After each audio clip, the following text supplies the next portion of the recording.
My name is Jake Fox, and you're listening to Pro Lacrosse Talk. On Schreiber. Sider whip, scores! Now it's one. Cottle scores! Hands off for Rabel, switches hands and scores! Carly Miller showing off those shifty skills. Right off the bat, there's Lyle Thompson! Welcome to Pro Lacrosse Talk, the voice of Pro Lacrosse. I'm Hutton, he's Adam. Together, we're bringing you interviews with your favorite players and coaches, as well as news from all 4 professional lacrosse leagues. Welcome to another episode of Pro Lacrosse Talk. We are fresh off LaxCon weekend, and we had a blast. It was great to see a lot of people we've talked to in the past, but we finally got to put a face to a name. We saw Coach Dom Srgio, Coach Staggs, Kaya Iwamoto, Matt McMahon, Dana Dobie, just to name a few. Yeah, and it was great talking to some other brands, too. We met the people at Smart Backstop, Sidewall Jedi, and talked to Kicks by Carly. I had met Carly at the PLL Championship, but it was nice to hang out with her a little bit. And also the fellows at East Coast Dies. No, yeah, it was great to see the fellows at East Coast Dies, especially Brian. It was great to be able to catch up with them. I haven't seen them in a while and haven't had any E-Town alumni events lately, so it was great to catch up with them. Also great to catch up with Coach Srgio as well. You know, we had a really great discussion a couple months ago with him during this season, and, you know, he gave a great presentation. A lot of the content that his new book has was in that presentation, so he has a lot of words of wisdom. It was just great to talk with him a little bit afterwards when you were there with me. So overall, it was a great weekend. You know, it was great to show you a little bit of my hometown, right? Get to see what Philadelphia is all about a little bit, and kind of meet some new people, connect with some old friends. Overall, it was a great weekend. Yeah, we went to Reading Terminal, got some food there, which was fun. And yeah, we sat on a lot of great presentations. You know, I know in particular I attended Joe Keegan's Lacrosse by the Numbers. Used to be given by the late, great Dave Huntley, and he did a phenomenal job. His big thing in professional lacrosse was talking about two-man games from the wings and, you know, playing big-little, and I think he nailed the presentation. You know, I was always taught, you know, and kind of played in a style where it was, you know, alley dodge, move the ball through X, and redodge, where he's saying, you know, the game is really headed in the direction where we're going to see a lot more two-man games from the wings. He had a lot of data to show that PLL teams still had the highest shooting percentage off those two-man games from the wings, but teams were still, you know, dodging from the top of the arc, and as he showed, it's not as effective.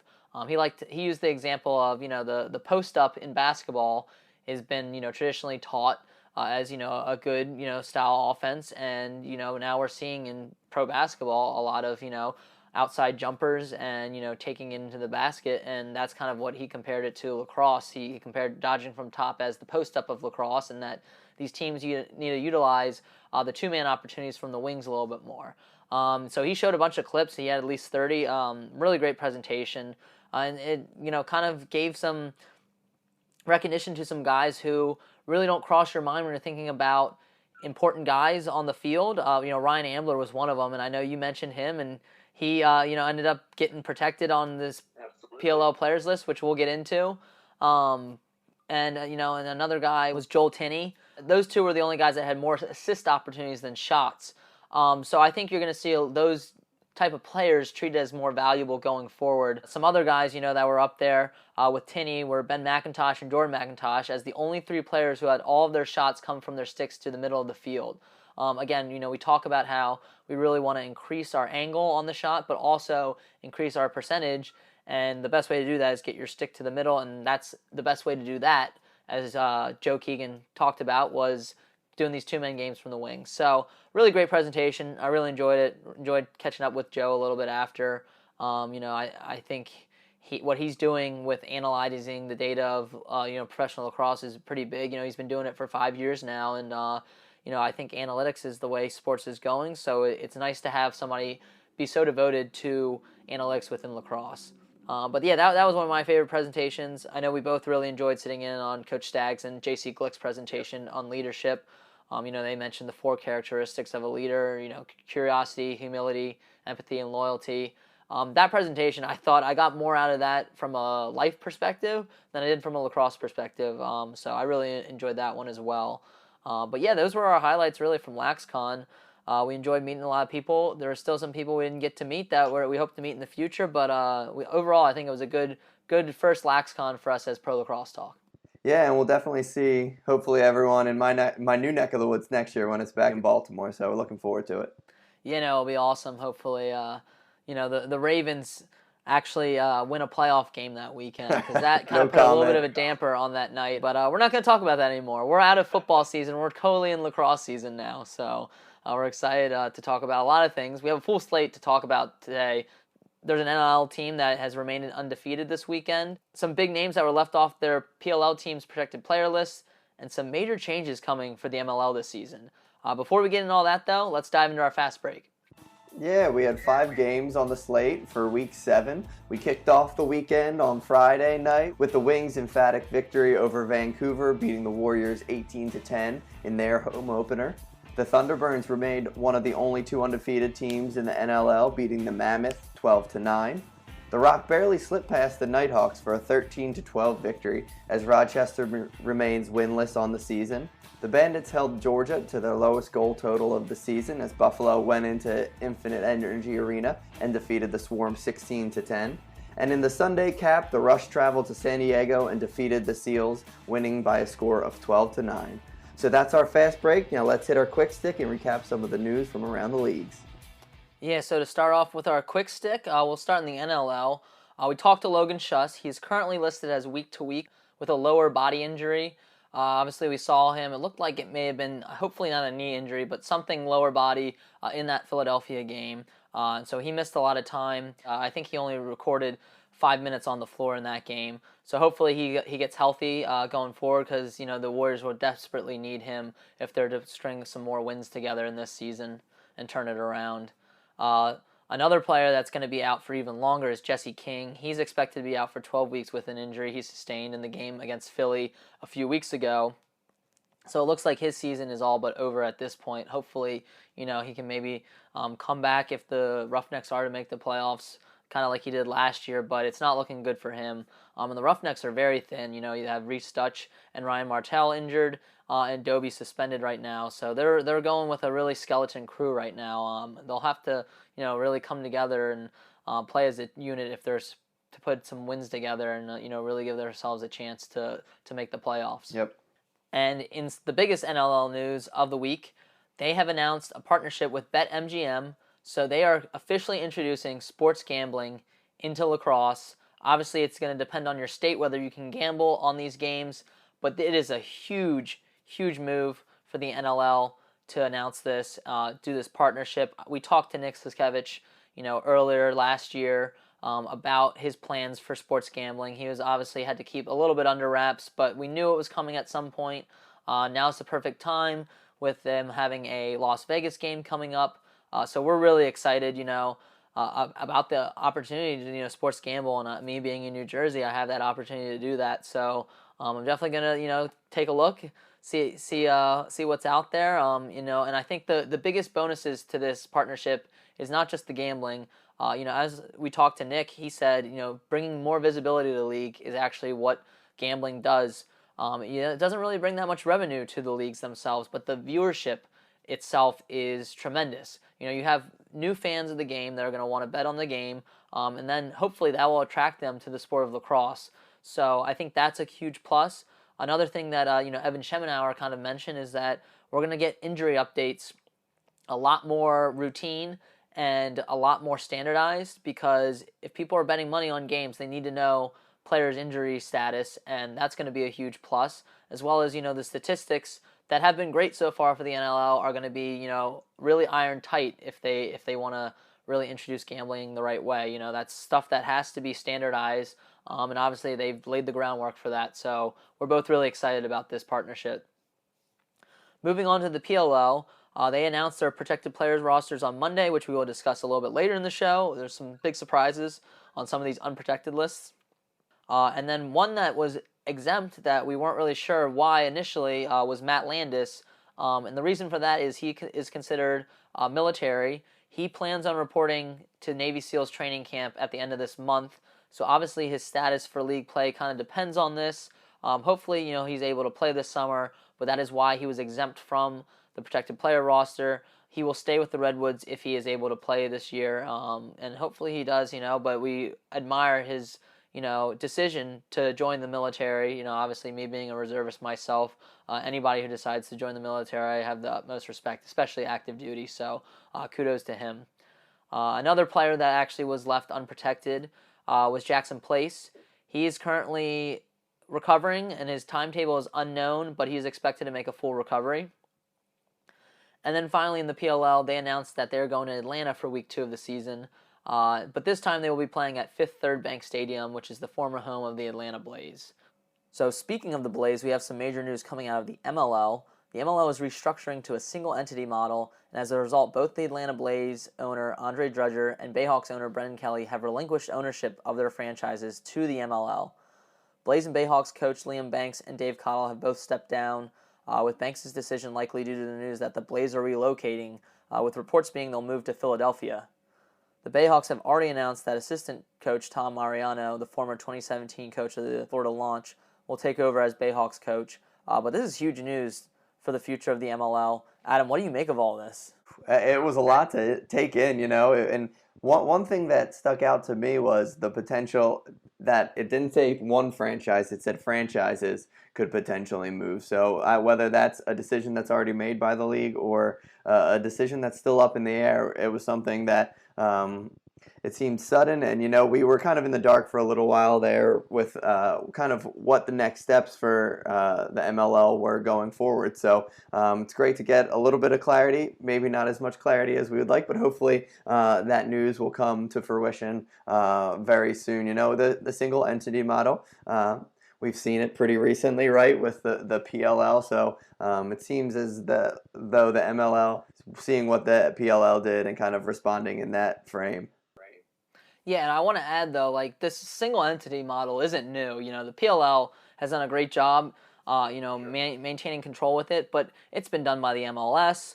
It's been done by the NLL initially. I believe the MLL actually operated as a single entity for a couple of its first seasons, too. So this isn't a new concept. This isn't the MLL copying the PLL. I mean, I'm sure it definitely had some influence on their decision, but going single entity allows them to retain complete control of the league, allow some uniformity. They look at it as a way to allocate resources to some of these teams, which in a way can provide some more stability, which is important, as we'll get into. But it just depends on where these leagues are at. It wouldn't work for an NFL or an NHL because there's too many franchises. You can only control so much.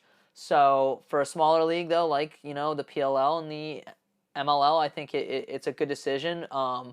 But at what cost is what we're going to kind of discuss now, because Brendan Kelly is now no longer a part of professional lacrosse. He was a huge proponent of the sport, was in the MLL for 10 years. He brought them a franchise. He brought the franchise back to Maryland, bringing it to Annapolis where they set down roots. And they have by far been the most successful franchise in professional lacrosse in terms of the field game. And I think this is a big blow. I think the single entity model makes sense for the league to kind of retain some stability.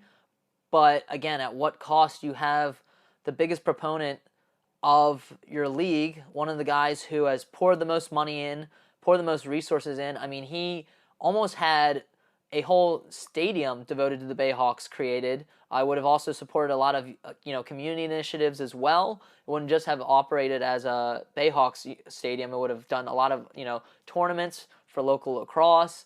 I mean, and that unfortunately the city kind of changed its mind on that. But he was all in, and now you don't have his support. And I don't know if this is going to spell the end of the MLL or not. We'll see. They're obviously going to have a 2020 season. They obviously, they have the funding for it. They now have control over these franchises, and it looks like they're going to be moving some. Like we talked about, the Blaze could be going to Philly. So are we going to, see the Barrage come back? I know you're really excited about that. Yeah, absolutely. Obviously, as a member of the media now, I have to hold my biases back a little bit, but hopefully we see the Barrage make a comeback. And we talked about BK a little bit, and the single entity thing kind of makes sense when we discussed off pod a little bit the Denver Outlaws and their situation with their previous owner passing away and it going down to his daughters, and they were determining whether they wanted to continue the franchise or not. And by going single entity, this really allows that decision to be made by the league rather than the previous owners. So that's something that makes sense for the league when it comes to that. But are we going to see a mass exodus when it comes to player movement? PLT contributor Dan Aresti had discussed having sources say over 30 players are already planning on making the jump to the PLL, which kind of shrinks the talent pool for the MLL already. So obviously they're having this season this year. Already announced that May 30th is going to be opening night for MLL. So they're going to try and keep things going. And, depending on how the rest of the offseason goes will kind of change how I view the league, I guess you could say. I feel like this keeps coming up, but we don't have all the information yet, right? I feel like we've been saying that about the MLL for a while, and until until that puzzle is complete, I kind of like to wait and hold on in terms of my opinion of what to expect from the league going forward. Yeah, and this is what we do know. We know that the league voted last Friday on what they were going to do. Bill Wagner's article, he said that the league voted. Obviously, the league currently has control over the Rattlers, with Jim Davis getting out of the MLL this past offseason. And then, you have the Denver Outlaws situation in flux that we mentioned. And then it came down to, the Cannons and the Lizards deciding to support the league in going to a single entity model. And it sounded like, and that left Brendan Kelly and the Atlanta Blaze owner, Andre Gudger, kind of, with a decision to make and kind of forced their hand. And that's why, Brendan Kelly decided to get out. I think he probably had the opportunity to stay in as an investor. He just wouldn't have control over the Bayhawks. And if I were him, I'd probably, pull out too, because they were arguably the most successful franchise. And that was a lot in part due to Brendan Kelly. So, if I were him too, I wouldn't really want to relinquish control over my franchise, and not have a say. I mean, obviously he would have had some say if he stayed on the board, but, they forced his hand and he chose to do that. And, I don't know what this really means, because I think what's getting lost on a lot of this information is we know what the league is trying to do. They haven't really revealed too much details, but the players themselves have a lot of questions as well. We spoke to multiple players on the Bayhawks. I talked to Jesse Bernhardt, I talked to CJ Costabile, I talked to Brian Phipps, I talked to Nick Manis, and I talked to Andrew Q, all about Brendan Kelly, and nothing but good things to say. I want to read some of the stuff that they had to say about their owner, Brendan Kelly. You have CJ Costabile saying, Brendan Kelly was the driving force behind the culture of the organization. He brought passion, commitment, and community to the Bayhawks, something that is not easily done in the pro rankings of lacrosse. What I admire most, though, is his ability to make the Bayhawks and Annapolis community synonymous. Assisting in local schools, clinics, and food drives are just a couple of things that come to mind. When you play for the Bayhawks, you realize that you're not just playing for the guy to the left and right of you in the locker room. You're playing for the town of Annapolis, which is pretty cool. Brian Phipps kind of echoed that. He's like, I've known BK for a long time through the lacrosse world, going farther back than being drafted by the organization in 2010. He's gone above and beyond to help my career and allowed me to play in front of my hometown fans, friends, and family. This upcoming season is going to be different for sure. Even though he will not be owner, I know BK will be cheering for each one of us and his former players and doing whatever he can to help them be successful. Again, Brendan Kelly did a lot for the community of Annapolis. CJ, I know when we talked to him in our interview, he said he felt like a professional lacrosse player walking around Annapolis. The people of Annapolis knew who the Bayhawks were, and a lot of people echoed that. Nick Manis said, you go into any bar or restaurant there's probably Bayhawks memorabilia. So I don't know what this means for, the Bayhawks in terms of being in Annapolis. Interesting thing in their press release was that it referred to all teams without their city name. So it was the Bayhawks, the Blaze, the Lizards, etc. So I don't know I don't know where they're planning on relocating these franchises or which ones are being relocated, but talked to Jesse Bernhardt. He said Brendan Kelly made them aware that he was stepping down short after he made the decision, but he also said that the league has given them no information on what's going to come next. So they are still in the dark. And I think that's something that, shouldn't be overlooked. These players need to know, like us as media members, we'll find out Obviously, we would like to know too, so we can inform the public. But these players need to know what's going on, and right now they don't have a clue. But that's kind of our take on this MLL news that's been slowly leaking out. And again, we wish the players the best in this situation because they still don't know how this affects their contracts with the MLL. We don't know if, they're going to be reallocated to different teams. We really don't know. And unfortunately, they don't really know either. So hopefully they get that information, sooner rather than later. And I think the most disappointing thing about, all this discussion about where the MLL is going and the PLL is going is, again, people are...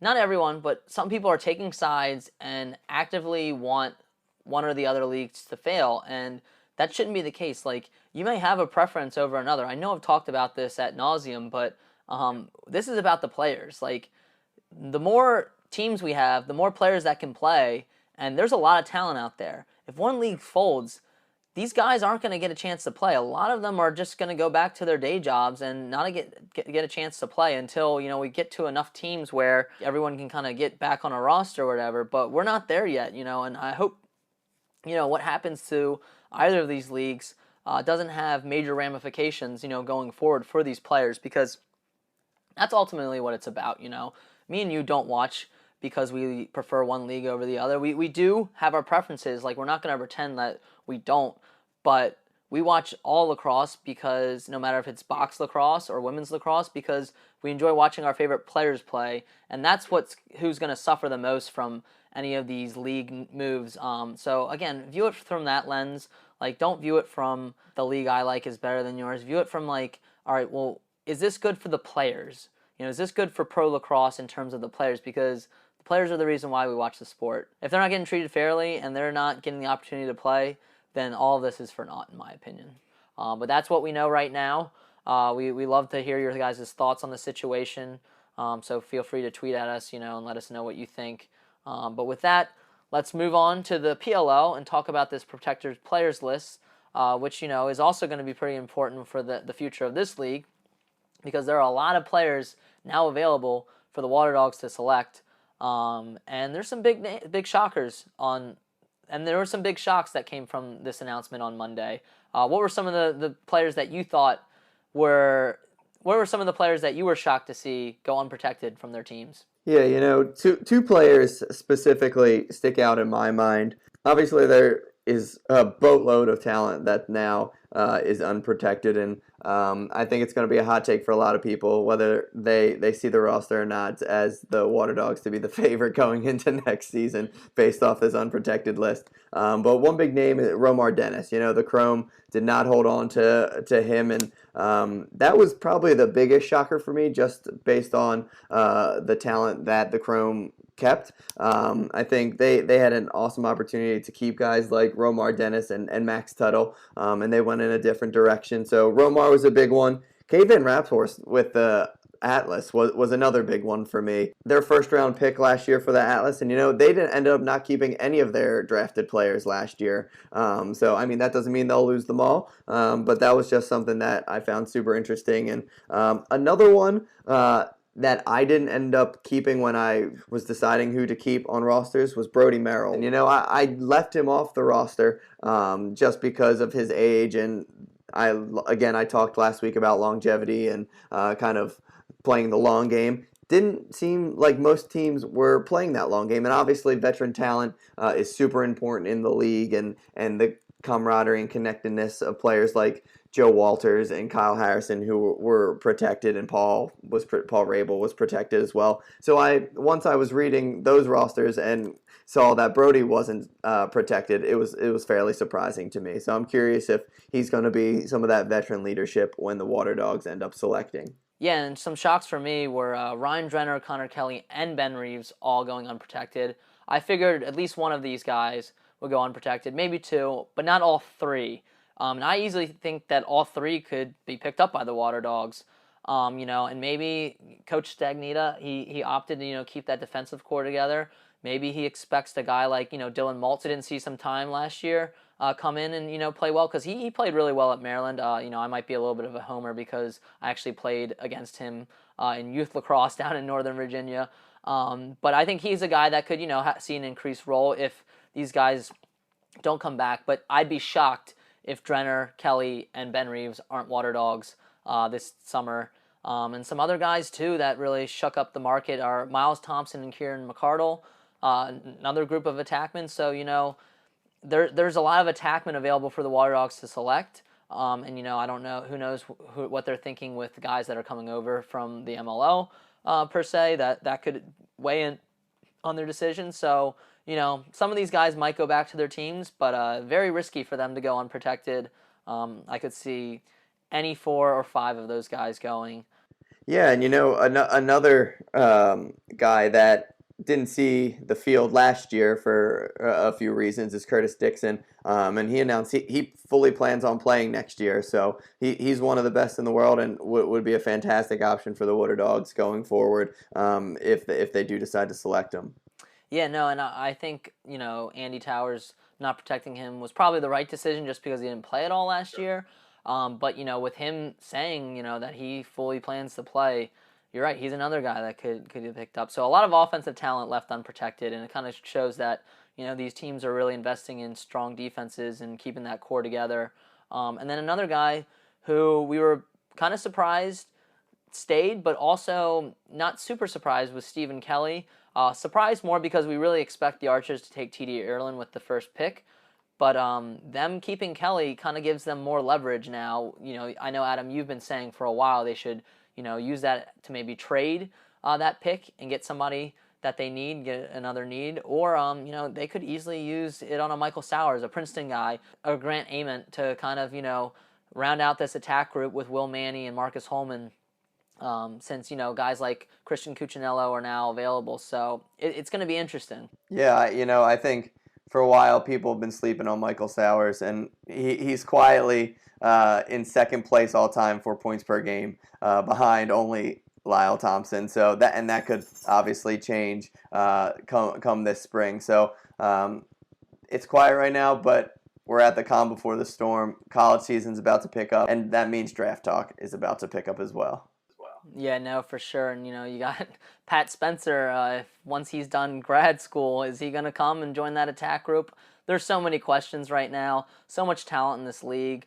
That's part of the reason, too, we really want to see both leagues kind of thrive is because we want these players to get the opportunity to play, So it looks like there will be plenty of opportunities. But, we're excited. And, the PLL has told us, too, that they plan on doing a televised draft again. It'll be pre-recorded at NBC Studios, but they will do the same thing they did last year for that collegiate draft. So we're pretty excited about that. Some other notable players that, are almost certain to be gone. Srgio Salcido, he seemed kind of bitter about the news that he wasn't protected.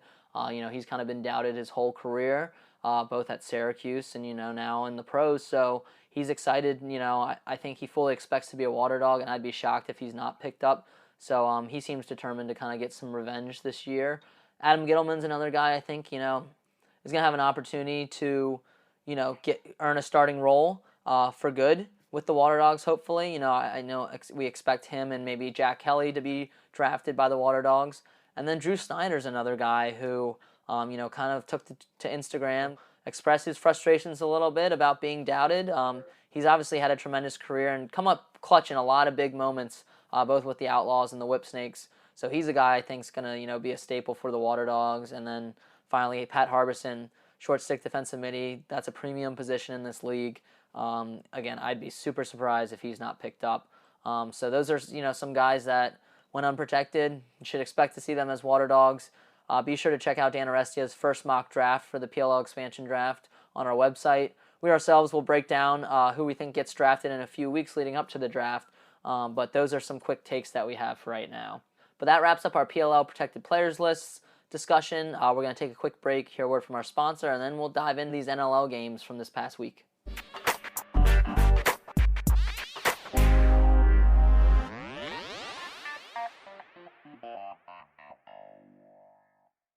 Hey everyone, thank you for listening to another episode of the Pro Lacrosse Talk podcast. We've been using Anchor for our podcast since the very start. Anchor gives you everything you need in one place, and better yet, it's free. They allow you to easily record and edit your podcast so it sounds great and send it out to all the major networks such as Apple Podcasts, Spotify, Stitcher, and many more. Better yet, they connect you with advertisers so you can start making money from your podcast right away. So if you're interested in starting a podcast, download the Anchor app today or go to anchor.fm to get started. Today's show is being brought to you in part by Stitcher Premium. You can use Stitcher Premium to listen to shows ad-free such as Conan O'Brien Needs a Friend, My Favorite Murder, Wolverine the Lost Trail, or our favorite, The Fantasy Footballers.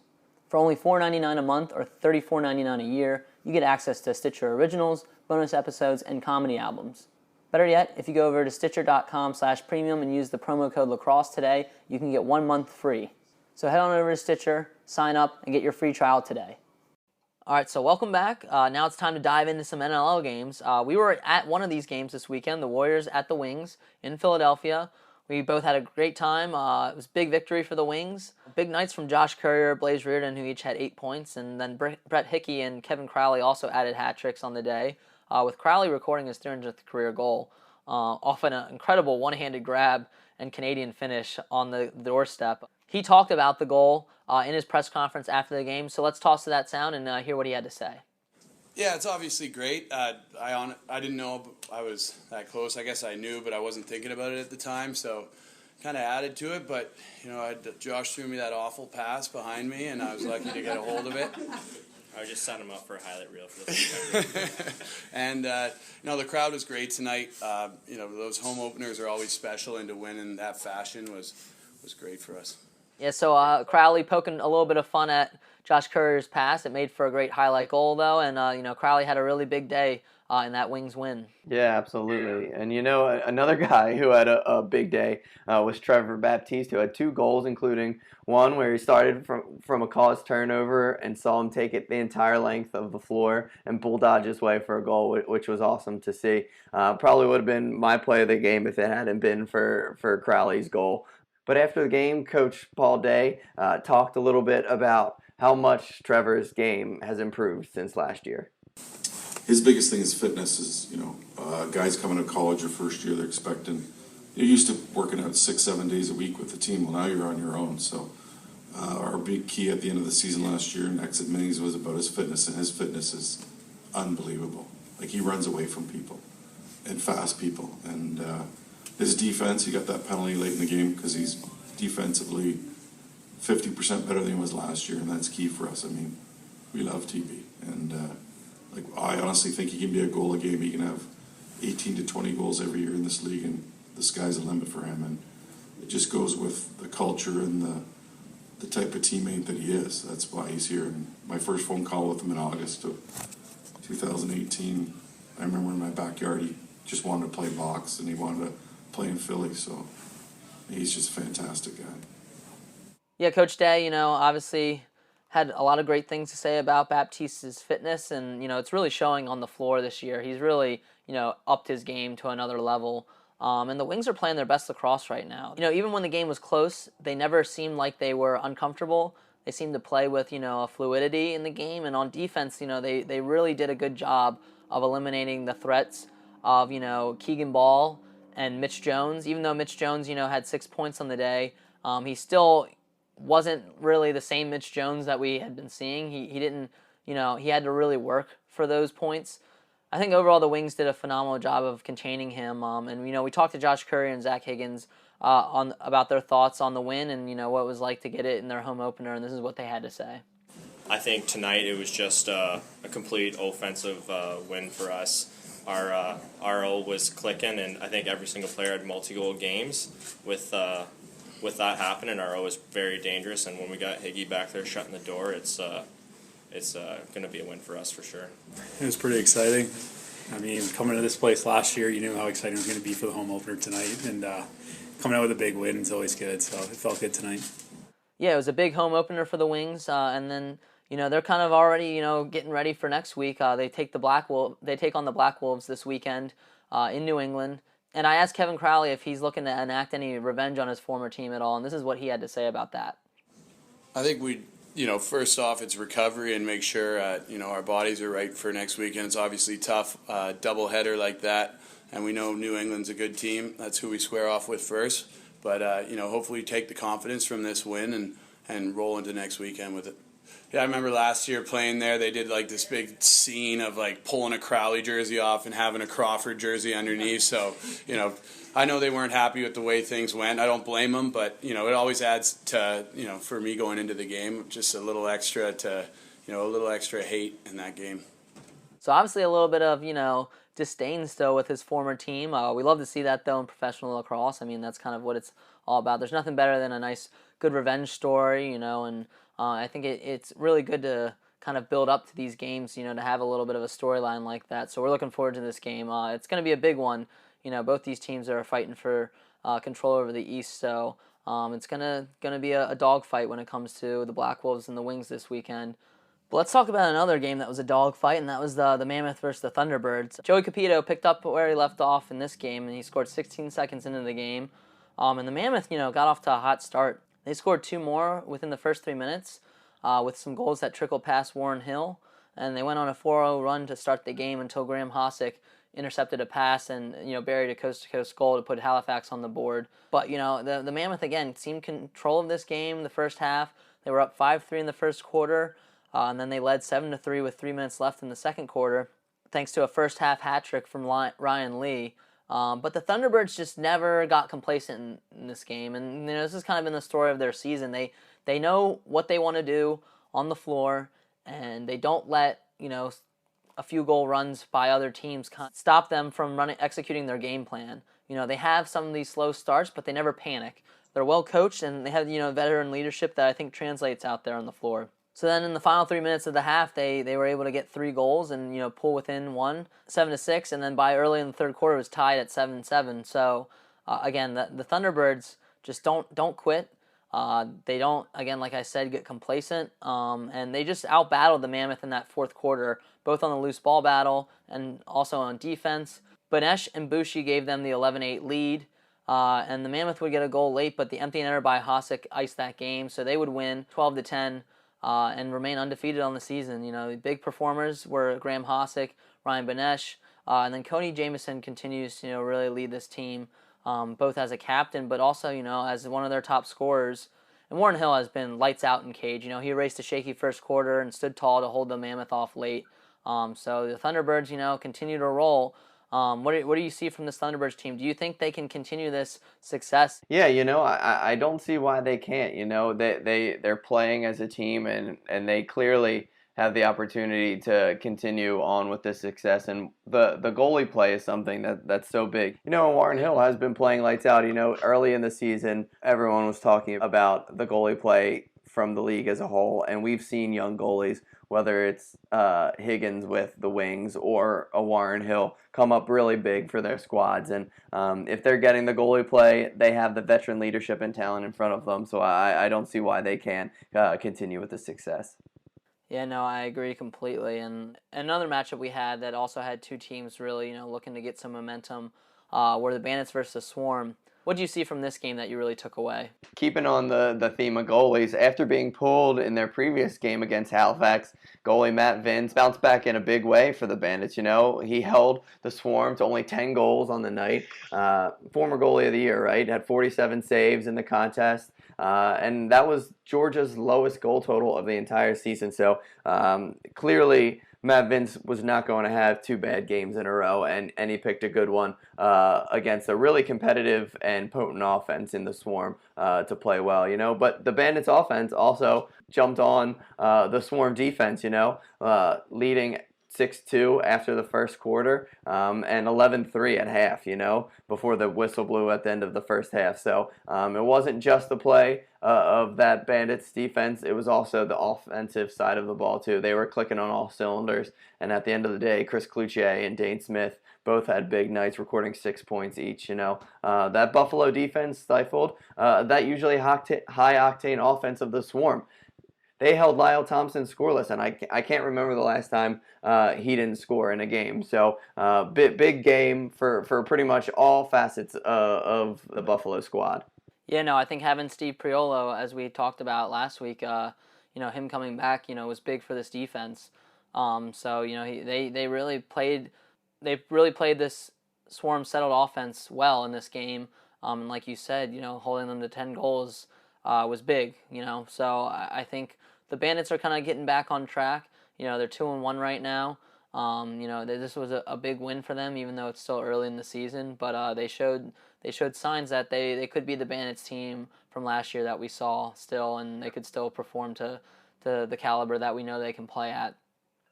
Some other games from around the league, the Toronto Rock narrowly beat the Nighthawks. We had both picked the Nighthawks to get their first win. Did not happen. They fall, 13-12. Not for lack of trying, though. Sean Evans and Holden Katoni each had 9 points. They're just not getting enough help around them. In this game, no team led by more than 2 goals, so it was close through and through. But Rob Hellier and Zach Manns, each had a hat trick in the win. Kind of gave that Toronto Rock, the spark that they needed to kind of overcome this feisty Rochester team. And Rochester right now is still looking for their first win. And then, the final game of the weekend, the Rush hand the Seals their 4th loss. Seals desperately need Austin Stotts and Casey Jackson back as they sit at 1-4. Failed to record more than 10 goals for the 3rd time this season. They got production out of Westberg, Connor Fields, and Zach Rear, who each had 5 points, but they can't do it all. So they're desperately lacking some of their offensive weapons from last year, and hopefully those guys get healthy and come back soon. Shout out to Ben Mcintosh and Mark Matthews, who each had 5 points on the day, and Ryan Dilks was all over the floor with 4 caused turnovers. So, the Rush are another team you can't sleep on. They went into the season with high hopes, hoping to, get back to the championship caliber form that we have seen from them in the previous years. So, I think they're another team you can't really sleep on right now. So that wraps up our game coverage. Now it's time to talk some fantasy lacrosse. In terms of top performers in net, you had Matt Vince with 11.5, Craig Wendy with 10, and then Warren Hill with 9.75 points. Sean Evans led forwards with 10.5 points, and Holden Katoni had 9.75 points, rounded out by Blaze Reardon's 9 points on the day, and Randy Stotts' 8.75 points. And in terms of defense and transition, Graham Hossack had 8.75 points, and Trevor Baptiste had 7.25 to lead their counterparts. Both our Epic Lacrosse Fantasy Locks turned in some big performances. Adam, you picked Brad Cree, whose 9 ground balls and 3 caused turnovers got you 5.25 points. And then my Epic Lacrosse Fantasy Lock was Randy Stotts, who we mentioned, had 8.75 points off of 3 goals, 3 assists, 7 loose balls, and 1 caused turnover. But now that we're heading into Week 8, Adam, who is your Epic Lacrosse Fantasy Lock for this weekend? I think maybe it might be some recency bias, and we were there to watch his performance this past weekend in Philly, but I'm going to have to go with Trevor Baptiste. He had an awesome game this past weekend. You heard Coach Day talk about his athleticism, and he thinks he could be a 20-goal scorer in this league, and I wholeheartedly believe him. And the big reason why I selected him, he leads the wings in loose balls, and he's almost doubled his next teammate when it comes to being in the leaderboard for loose balls. So that's a big category, and I fully expect him to continue his success at the draw, get those loose balls, net a couple goals this weekend. Yeah, no, that's a great pick. I'm going to go with Lyle Thompson against the Riptide. He hadn't recorded less than, I believe, 6.5 fantasy points going into this last game. Obviously, not a great day for him. He's held off the goal sheet. But I think he'll bounce back against this Riptide defense, and I think he's going to have a big day. So he is my Epic Lacrosse Fantasy Lock. Lock it down. All right, so those are our Epic Lacrosse Fantasy Locks for this weekend. Let us know your lock by tweeting us your pick and using the hashtag Epic Lacrosse Fantasy Lock. With that, let's go to a quick break. We'll hear a word from our sponsor, and then we'll dive into our game picks.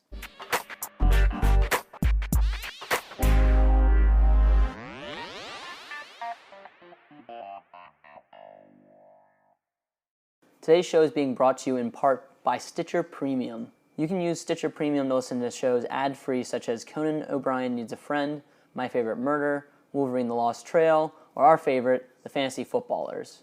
For only $4.99 a month or $34.99 a year, you get access to Stitcher Originals, bonus episodes, and comedy albums. Better yet, if you go over to Stitcher.com/premium and use the promo code lacrosse today, you can get 1 month free. So head on over to Stitcher, sign up, and get your free trial today. All right, so welcome back. It's time to go into our pick and roll. We have a full slate of games this weekend. Every team's playing. This past weekend, I went 1-4. Not a great weekend for me. I'm now 17-10 overall. And you've inched a lot closer, Adam. You went 3-2, so you're 15-12 overall, just 2 games away from me. Again, it's going to be a tight race, I think, the whole season. I told you, it's going to be a marathon. No, you were right for sure. But let's start off with these game picks. We have one game on Friday night. and that is the Mammoth at the Warriors. Who do you like in this game, and who do you think is going to have a big role?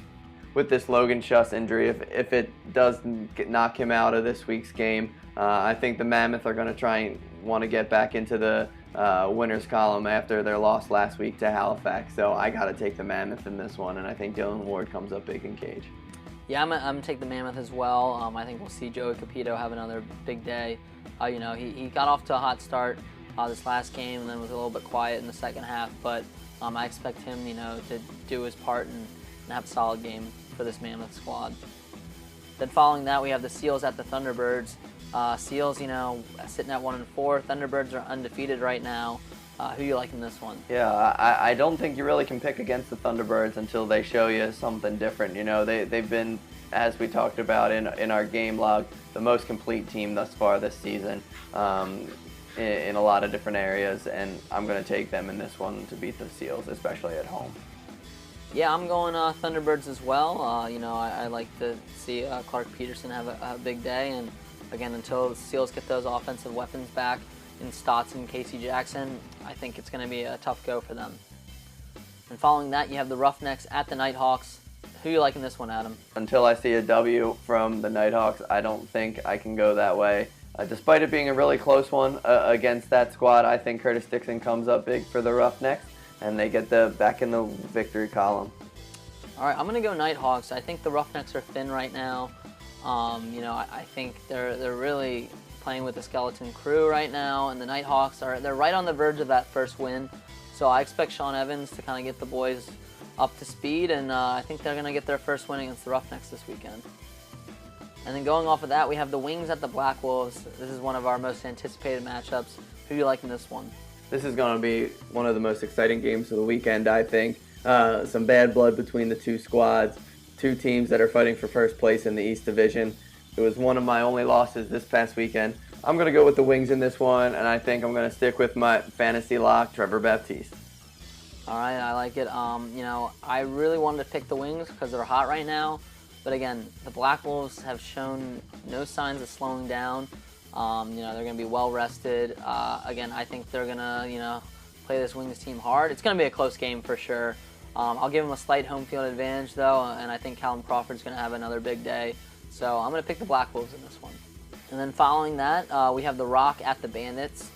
This is another big game in terms of North standings. So who do you like in this one? I think this is going to be a really close one with the Bandits coming out ahead. I think this is the start of a great streak for Matt Vince in cage. I don't think he was happy, like I said, with his performance in the previous week, and I think it's going to start a pretty competitive string of games where he plays kind of as the top goalie he once was. I'm going to take the Bandits in this one over the Rock. All right, I'm going Bandits as well. I really think Dane Smith's going to have a big day. I think the Bandits are going to continue this momentum they just gained, beating that solid Swarm team, and I think they're going to really take it to the Rock. And then following that, I just mentioned the Swarm. They're taking on the Riptide. Adam, who do you like in this one? I feel bad for the Riptide in this one. I think the Swarm are going to come out angry, and I think Lyle, like you said, is going to have a big one, and I think the Swarm are going to win this one pretty easily. Yeah, no, the boys are going to be buzzing. I think the Swarm get a win over the Riptide as well. Like I mentioned, I think Lyle's going to have a big day. He's an obvious choice. But I also think, a guy flying a little bit under the radar is Brian Cole. He made the move to the transition this year. He's typically a forward, and, he's been, sneaky good for them. And I just think he's waiting to have a breakout game, and I think he gets it against this Riptide team. And then following that, the last game of Saturday, we have the Mammoth in their second of back-to-back games this weekend, taking on the Rush. This is a rematch from Week 1, where the Rush narrowly defeated the Mammoth in overtime. So, Adam, who do you like in this one? Yeah, I think it's going to be pretty similar to that Week 1 matchup. I'm taking the Rush in this one, especially at home. I think it's going to be a competitive battle between two great teams, but I think the Rush are going to edge this one out just like Week 1. Yeah, no, I'm going with the Rush too. I think I would have picked the Mammoth if they didn't play 2 games this weekend, but since they do, and the second one being on the road, I think that's a tough turnaround for teams. I mean, we saw how it affected the Roughnecks when they played that back-to-back games a few weekends ago. So I think you can't overlook that travel aspect of it. So I'm picking the Rush as well, and I think Ben Mcintosh is going to continue his success from last week. And finally, in our final game on Sunday, the Nighthawks play their second game of the weekend against the Wings, who are also playing their second game of the weekend. Adam, who do you like in this one? I'm taking the Wings in this one predominantly because a victory means they're 2-0 on the weekend for me, which means they have sole possession of first place for the first time in the East Division since coming back to Philly. That's a big turnaround from the 1-goal losses from last year, taking the Wings to get into first place and sole possession of the East. All right, again, I mentioned the travel aspect of things. Nighthawks are traveling to Philadelphia. Not that big of a road trip, for them going from Rochester to Philadelphia, but I still think it's a factor. So I think I'm going to pick the Wings as well, and I'd like to see our boy Kevin Crowley really have a big day, and continue his success from this past weekend. So those are our game picks from the weekend. Let us know who you think's going to win. Feel free to tweet at us your picks for the weekend, and we're looking forward to watching a lot of these great games. That wraps up our podcast. We have an interview out with Cannons attackman Mark Cockerton. Was released earlier this week, so feel free to check that out. Mark's really looking forward to this upcoming MLL season. He's really embraced his leadership role on this Cannons team since getting there in 2018, and I think he's going to have another phenomenal year. And then we have another interview with Mikey Schlosser of the Denver Outlaws coming out soon. He is also, a member of the San Diego Seals. That should be up early next week, so be on the lookout for that. And then finally, we want to shout out to our listeners that are in France. We've developed a bit of a following in France, so if you're a French listener, reach out to us, let us know. We'd love to gauge what you think of the show. We're trying to reach out a little bit more to this international audience beyond North America. So shout out to our French listeners for listening, and feel free to reach out to us.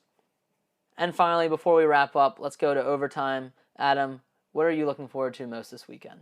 I'm going to keep it with the Phillies theme. We were in Philly this past weekend for LaxCon. I'm most excited for this Philly versus Black Wolves matchup, this Wings versus the Black Wolves. I'm really, really excited for that one. And also, we hinted at it earlier, the potential move of the Atlanta Blaze to Philly. I'm curious to see if we hear any other news when coming out of the MLL. So whether it's MLL Philly or NLL Philly, I'm super excited for the weekend.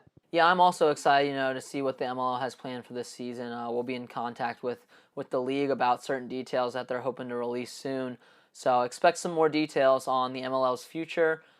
And I'm interested to see how it affects these players because, again, it's about the players. Players first. They're what make the leagues run. They're why we watch this great sport of lacrosse. So that's what excites me the most. That's what I'm looking forward to the most this weekend and this coming week.